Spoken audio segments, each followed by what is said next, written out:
Welcome back to episode 4 of our Alaska overlanding adventure. We started our journey from Thompson Pass and drove down to Valdez through the Richardson Highway. It might look really cold, but it's only in the 30s. There were a few things to see before we got to Valdez, so let me just show y'all. When you're driving on the freeway in Alaska, there are mountains everywhere, and they're massive. This is a must stop for sure, and it's called the Old Railroad Tunnel.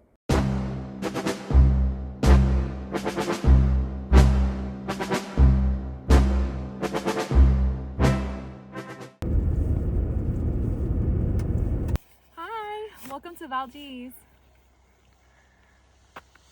We stumbled upon this place called Low River Access Trail on the way to Valdez. You get to see a 360 view of non-stop snow-capped mountains here.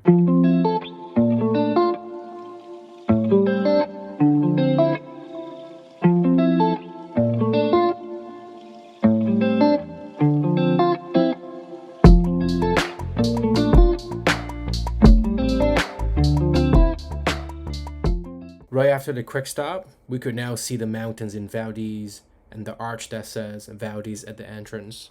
Please don't let this cute little harbor fool you. This is actually one of the most epic overlanding destinations out there. One could only imagine.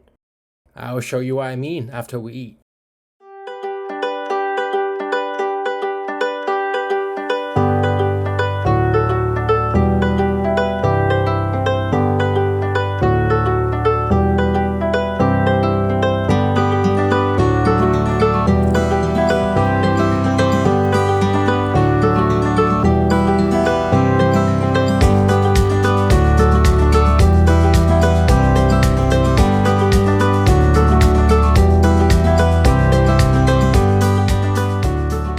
We finally arrived at Daveville Road.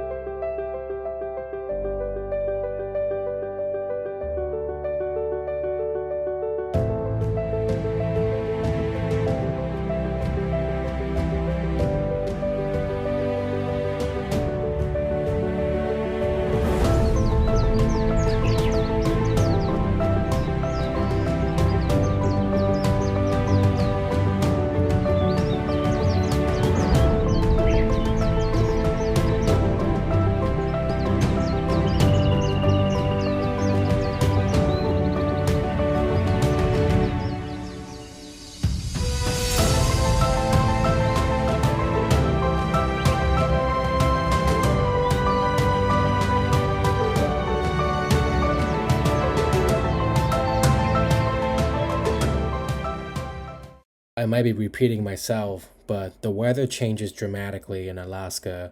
We had a few minutes of sunshine, and all of a sudden, we started getting snowed on.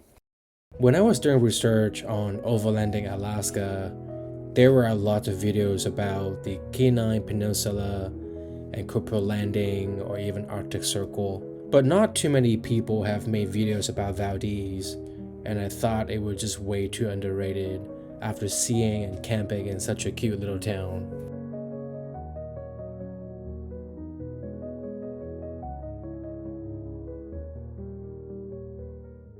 Weather was getting real bad. Maybe it's time to get to our next destination. We had to drive around the harbor and get back to the other side of things.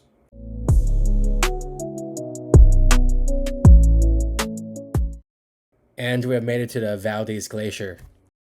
In the winter, this is the place where you could drive in to see the ice caves. And in the summer, this is where you could kayak and see the ice caves also. Since we rented a vehicle and the ice and snow was a little bit slushy, we definitely didn't want to risk it all and fall into the ice again.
Everything is relatively close in Valdez, and we have arrived at our next destination.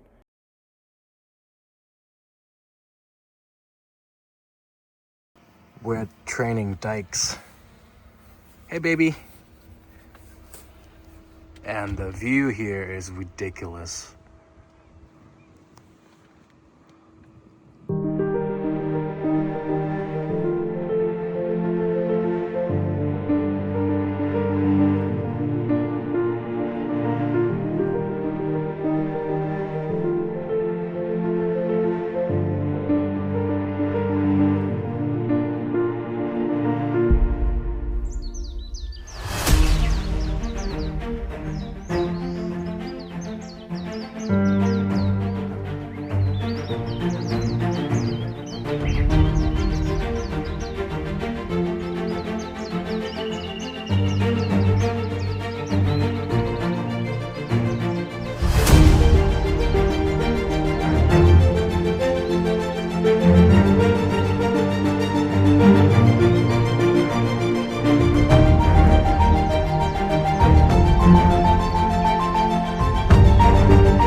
After a quick little break at the training dike, we were finally headed to our camp spot for the night.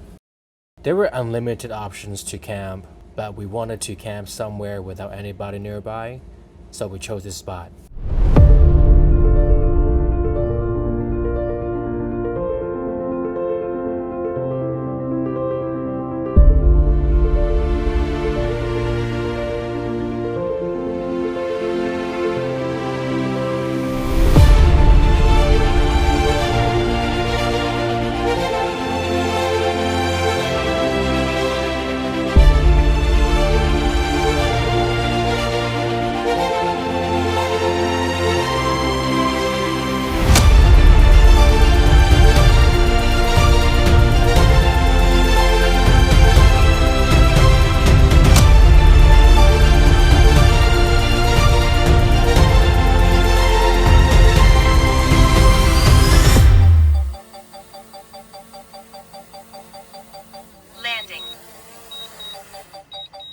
Valdez is a wrap, and we were headed back to Anchorage to pick up my new camera and take a shower.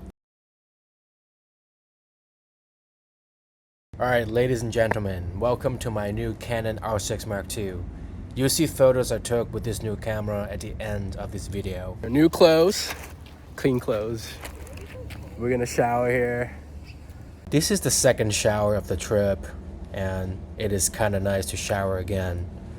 After we showered, we started driving south to the Turnagain Arm, and we were trying to find a camp spot for the night. The wind in Alaska is no joke. All the camp spots I had mapped out were way too exposed to the elements.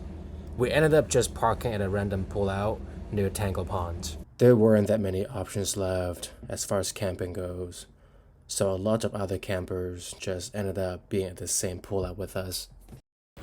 I could never say enough good things about a setup like this outdoor cabin. It provides so much space when you need it, especially when your camper is the only shelter you have. I'm just gonna be honest, we barely slept because the wind was just way too strong. Our camper was shaking the whole night. And we're up. There are a lot that we want to do today, so the journey must go on. Another thing, I know there are lots of debates about ground tents versus rooftop tents. Just imagine doing a trip like this in a ground tent. Yeah, it can be done, but would it be comfortable?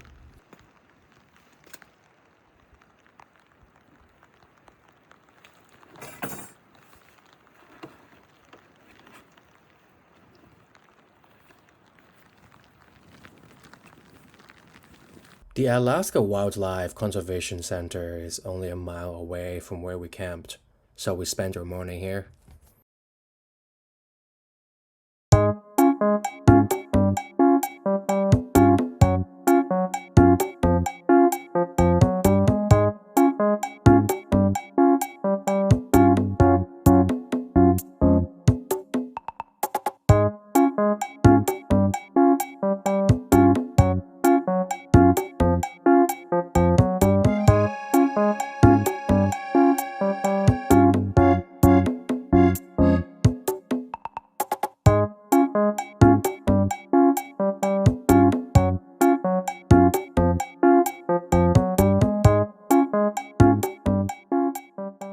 Hey, thanks for sticking around. Enjoy these extra photos I took with the new camera.